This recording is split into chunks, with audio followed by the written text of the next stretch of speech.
Okay, so in this question, it asks, what is the sodium ion concentration in a zero point 0.5 molar sodium phosphate solution? And the reason I'm making a video on this is that people often make this more complicated than it has to be.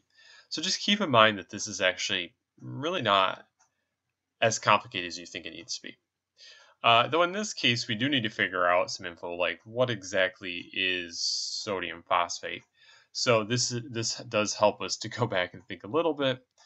Sodium is Na. When it's in a compound, it must be a +1.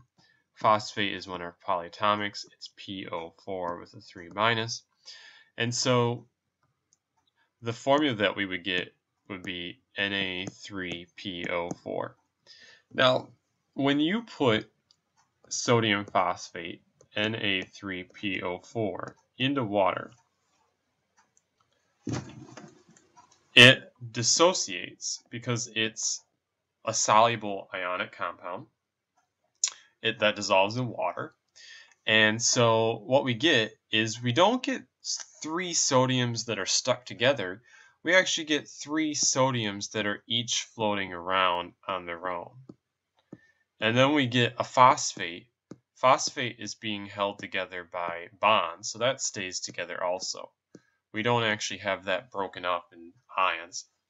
Now, if you think about this in terms of a picture, if I have a solution like this, what it means is that for every phosphate that's in there, there are really three sodiums that are floating around in the mixture.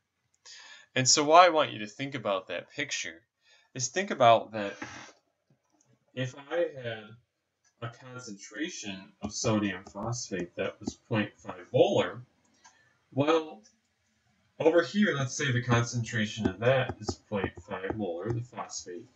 The sodium is going to be 3 times as concentrated.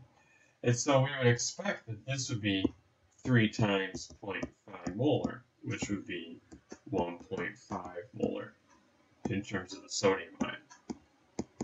Now, if you wanted to show that, you could show it as 0.5 moles of Na3PO4. That's how many moles there are in 1 liter of solution.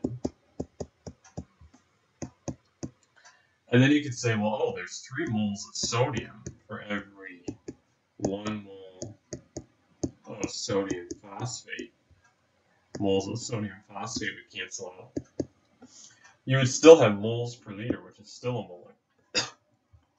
Molarity, you need to expect that to be 1.50 molar in terms of the sodium ion.